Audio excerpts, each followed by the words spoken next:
Hello दोस्तों, आपका स्वागत है आपके अपने चैनल ब्राइट एजुकेशन के अंदर। जो आज का हमारा टॉपिक है वो क्या है? सरफेस टेंशन मतलब पृष्ठ तनाव क्या आज का हमारा टॉपिक है। ठीक है, पृष्ठ तनाव आज का हमारा टॉपिक है। सरफेस टेंशन किसे कहते हैं, इस बात का ये आज का लेक्चर है। इस बात में आपके सारे डाउट दूर कर दूंगा कि सरफेस टेंशन किसे कहते हैं, पृष्ठ तनाव किसे कहते हैं। लेकिन पृष्ठ तनाव समझने से पहले क्या कि आपको दो फोर्स हो रहा है उसके बारे में जानना बहुत जरूरी है। देखो, सबसे पहले मैं बात करूँ कौन सा, एक होती है संयोजक फोर्स मतलब पॉजेसिव फोर्स होती है। इसमें क्या है, एक ही पदार्थ मतलब एक ही पदार्थ के अणु के मध्य में लगाया जाने वाला आकर्षण बल को क्या बोलते हैं? संयोजक बल कहते हैं। मतलब एक ही चीज है वो, ठीक है, एक ही चीज़ है। जैसे मैंने एक सिंपल सी बात कर दी, सिंपल सी बात करूँ तो ये ले लो कि आप किसी का एग्जांपल ले लो, कोई भी मिठाई ले लो, ठीक है। जैसे मैंने मिठाई ली तो जो मैंने मिठाई ली जो आपसे में क्या एक जो चिपकी हुई है, ठीक है, तो उसी को मतलब एक ही पदार्थ के अणु के मध्य में उसके बीच के अंदर कोई फोर्स लगी है, ठीक है। कोई मिठाई ले लो, जैसे कोई भी मिठाई ले लो, जिसमें कोई बर्फी का पीस लिया तो वो क्या, उसमें एक ही पदार्थ है, ठीक है, एक ही पदार्थ है, इसके बीच की जो मध्य फोर्स लगी है उसे कौन से बोलेंगे? पॉजेसिव फोर्स बोलेंगे, ठीक है। इतना बात आपको समझ में आ गई। ठोस के संयोजक का मान अधिकतम होता है, फलस्वरूप इसका आकार निश्चित होता है और गैसों में संयोजक मान नगण्य होते हैं। आपसे पूछ लेगा, क्योंकि जैसे सभी को पता है कि आपने क्लास 9th में किया होना, ठीक है। मतलब सॉलिड के बीच में क्या है कि जो इंटरमोलिकुलर फोर्स है वो बहुत ज़्यादा अधिक होती है। तो इसमें क्या है, ठोस काल में जो होगा जो पॉजेसिव फोर्स होगी वो क्या बहुत अधिक होगी, और गैस में क्या होगी, ना के बराबर होगी, शून्य के बराबर होगी, और लिक्विड में क्या होगी, लिक्विड के अंदर कम होगी, ठीक है।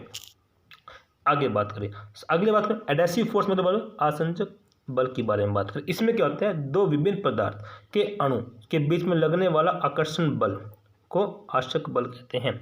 मतलब ऐसा एग्जाम्पल, ठीक है, जो मतलब एक दूसरे से मतलब एक तो जो वस्तु है वो अलग है और दूसरी वस्तु अलग है, ठीक है, वो इसके चिपक जाए, ठीक है, उसे बोलेंगे। जैसे मैं सिंपल सी लेके बात चलूँ, कोई दीवार होगी, दीवार के ऊपर जो छिपकली होगी, ठीक है, दीवार और छिपकली ने कौन सी फोर्स लगा रखी है? एडेसिव फोर्स के थ्रू क्या है वो आपस में चिपकी हुई है, ठीक है।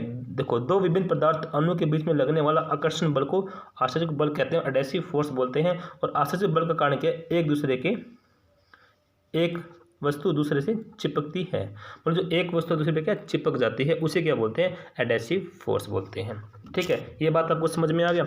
अभी देखो, अभी बात मैं करता हूँ सरफेस टेंशन की, पृष्ठ तनाव की, ठीक है। आपको बिल्कुल क्लियर हो जाएगा। द्रव में स्वतंत्र पृष्ठ को कम से कम क्षेत्रफल प्राप्त करने की प्रवृत्ति होती है। मतलब कम से कम क्षेत्रफल क्या है उसे प्राप्त करना है, किसको? द्रव को करना है, जिसका कारण क्या है, जो पृष्ठ तनाव सदैव क्या है, तनाव स्थिति में रहता है। मतलब जो तनाव स्थिति के अंदर ही पृष्ठ तनाव रहता है, ठीक है। जिसके कारण क्या है, ठीक है, इसी के कारण क्या है, इसी को क्या बोलते हैं? पृष्ठ तनाव कहते हैं। और किसी द्रव में पृष्ठ तनाव का वह बल जो द्रव के पृष्ठ पर खींची गई काल्पनिक रेखा की इकाई व लंबाई को लंबवत कार्य करता है। और ठीक है, और याद रखें जो लंबाई क्या होगी, एल और एफ क्या होगी, कार्य। मतलब कहने की बात क्या होगी, जो सरफेस टेंशन हो गया वो क्या है? टेंशन इज इक्वल टू क्या? फोर्स अपॉन में लेंथ, ठीक है, सिंपल सी बात है। एल क्या हो गया, वो बल हो गया। मतलब कहने की बात क्या होगी, जो मतलब जैसे कोई पानी का लिक्विड है, ठीक, कोई पानी की बूंद है, आप हमेशा पानी की बूंद देखो वो क्या है, बिल्कुल गोल होती है। क्यों गोल? क्योंकि उससे जो अपना जो एरिया है वो क्या बिल्कुल कम करना है, ठीक है, एरिया उसको कम करना है। जैसे पानी की बूंद बिल्कुल ऊपर की तरफ, जैसे पानी की बूंद की बात करूँ, पानी की बूंद किस टाइप की होगी? पानी की बूंद इस टाइप की होगी, बिल्कुल ऊपर की तरफ ये होगी और बिल्कुल ऐसी होगी। क्योंकि इससे क्या है कि इसका सरफेस एरिया, यदि मैं इसकी बात करूँ, इसका जो सरफेस एरिया है वो क्या बिल्कुल कम हो जाएगा, ठीक है। यदि चाहते थे पानी की बूंद बिल्कुल ऐसे एक पूरी तरह ये ऐसी भी हो सकती थी, ठीक है। इसी कारण क्या है, जितना सरफेस एरिया मतलब जितना क्या है पृष्ठ मतलब सरफेस एरिया जितना कम होगा उसी क्या बोलते हैं? सरफेस टेंशन बोलते हैं, ठीक है। अब बात करें इसके एसआई मात्रक की। फोर्स का एसआई मात्रक क्या है? आप सभी को पता है, न्यूटन। और एल का क्या है? एल लंबाई इसका क्या है? मीटर। तो क्या हो जाएगा? न्यूटन बाई मीटर क्या हो जाएगा? इसका एसआई मात्रक हो जाएगा। कितना हो जाएगा? एसआई मात्रक न्यूटन मीटर हो जाएगा, ठीक है। अभी देखो, यदि पृष्ठ का क्षेत्रफल एकांक वृद्धि कर किया जाए तो क्या है, तो द्रव क्या बराबर हो जाएगा। मतलब कहने की बात क्या है, जब द्रव में जब इसका सरफेस एरिया मतलब जो पृष्ठ क्षेत्रफल क्या इसमें एकदम क्या वृद्धि कर दी जाए, तब क्या कार्य में क्या हो, द्रव में पृष्ठ तनाव बराबर हो जाएगा। इसके अनुसार क्या है, पृष्ठ तनाव का मात्रक क्या हो जाएगा? जूल मीटर स्क्वायर हो जाएगा। क्योंकि एकांक एकदम वृद्धि उसमें कर देंगे तो उसका ऐसा मात्रक क्या हो जाएगा? जूल मीटर स्क्वायर क्या उसका मात्रक हो जाएगा। अभी देखो, यदि मैं सरफेस टेंशन की बात करूँ वो कम कैसे होगा? देखो, द्रव ताप बढ़ाने पर क्या है, सरफेस टेंशन कम होगा और क्रिटिकल टेम्परेचर पर क्या है, बिल्कुल शून्य हो जाएगा। ठीक है, मतलब ताप बढ़ाने पर क्या है कि वो सरफेस टेंशन क्या है, बिल्कुल क्या हो जाएगा, कम हो जाएगा। और क्रिटिकल टेम्परेचर क्या होता है, जिसपे सॉलिड, लिक्विड, गैस, जिसपे तीनों प्रेजेंट हो उसे बोलते हैं क्रिटिकल टेम्परेचर। ठीक है, मतलब क्रांतिक ताप बोलते हैं।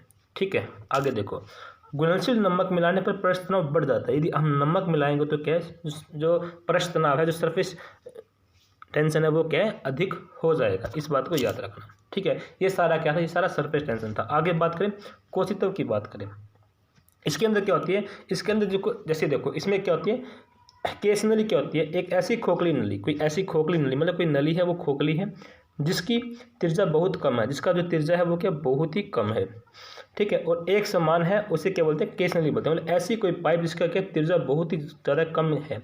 ठीक है, उसे क्या बोलते हैं, केस नली बोलते हैं। इतना बात डाउट दूर हो गया। केस नली क्या है, केस नली में द्रव को ऊपर चढ़ाने व नीचे दाब घटने को कोशितव कहते हैं। ठीक है, मतलब जब कि कोई केस नली है बिल्कुल छोटी सी, ठीक है, जो बिल्कुल छोटी सी केस नली है, वो बिल्कुल एक समान त्रिज्या के अंदर है। ठीक है, उसका क्या दाब, तब क्या करना है, द्रव को ऊपर चढ़ाने के लिए क्या करना पड़ेगा, जो नीचे का दाब है वो क्या करना पड़ेगा, दाब घटने का क्या बोलते हैं, कोशितव कहते हैं। ठीक है, इसमें क्या होगा, ठीक है, द्रव केस नली के ऊपर चढ़ने या नीचे गिरने का कारण क्या होता है, द्रव का पृष्ठ तनाव होता है। वही क्या होता है, द्रव का पृष्ठ तनाव। जो द्रव है और जो केस नली है, जो इनकी दीवार है, उस पर कितना पृष्ठ तनाव है। ठीक है, आगे देखो, किसी सीमा तक कोशिका किसी सीमा तक द्रव केस नली पर चढ़ता उतरता है, और केस नली क्या होगी कि त्रिज्या पर निर्भर करता है।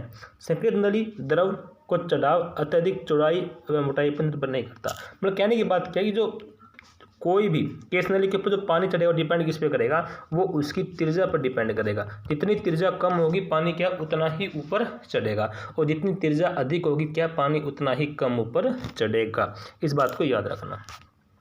अभी देखो इसके अंदर इसने क्या बोला आगे, सामान्यतः जो द्रव कांच को भिगोता है वह केस नली के ऊपर चढ़ जाता है।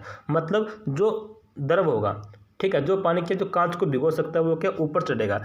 जो द्रव कांच को नहीं भिगोता वो नीचे दाब, ठीक है, वो नीचे दब जाता है। यदि कोई ऐसा कांच है जिस पे क्या है पानी नहीं भिगोता, तो वो क्या है, वो ऊपर नहीं चढ़ेगा। जैसे जब केस नली को पानी में डुबोया जाता है तो पानी ऊपर चढ़ जाता है। यदि कोई भी केस नली, जैसे आप पानी की केस नली लोगे, पानी के अंदर डालोगे, पानी क्या ऑटोमेटिक ऊपर चढ़ जाएगा।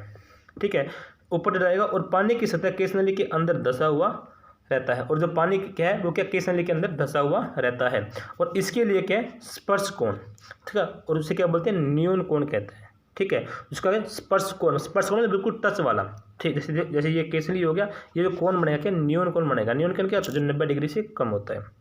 ठीक है, आगे बात करें इसके विपरीत, जब केस नली पारा को ऊपर डुबाया जाता है तो क्या पारा केस नली पर रखे सतह से नीचे आ जाता है। यदि केस नली के अंदर पारा है तो वो क्या नीचे आ जाएगा, क्योंकि जो केस नली का पारा की सतह क्या उभरा हुआ रहता है। इसके कारण क्या स्पर्श कोण अधिकतम कोण बन जाता है। मतलब जो स्पर्श कोण है वो क्या 90 डिग्री से कोण अधिक हो जाता है, इसलिए क्या अधिकतम कोण बन जाता है जब उसके अंदर पारा होगा।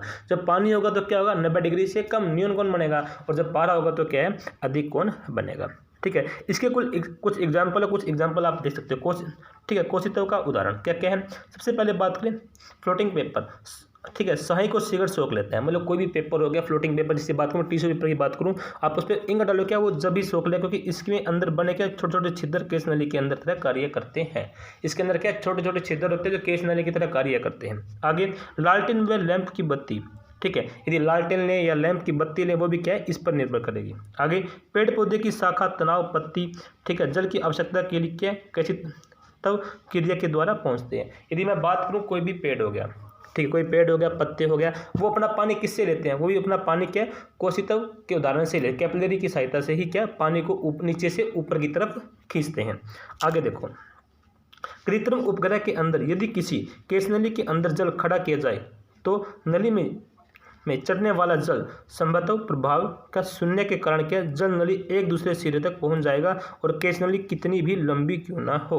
यदि कृत्रिम उपग्रह की बात करूं, मतलब कोई भारित अवस्था के अंदर है, ठीक है, यदि वो किसी केस नली के ऊपर जल खड़ा कर जाए ना तो उस पानी को क्या हम कितना भी दूर लेके जा सकते हैं। ठीक है, आगे वर्षा के बाद किसान अपने खेत में जुताई करते हैं और मिट्टी को क्या केसनली तोड़ देते हैं। जैसे मतलब वर्षा होगी, जैसे ये लगा लो कि अपना खेत था, बारिश होगी तो पानी अंदर चला गया। ठीक है, पानी जैसे पानी की बूंद थी धीरे धीरे अंदर गई तो पानी अंदर चला गया तो पानी धीरे धीरे क्या ऊपर आएगा।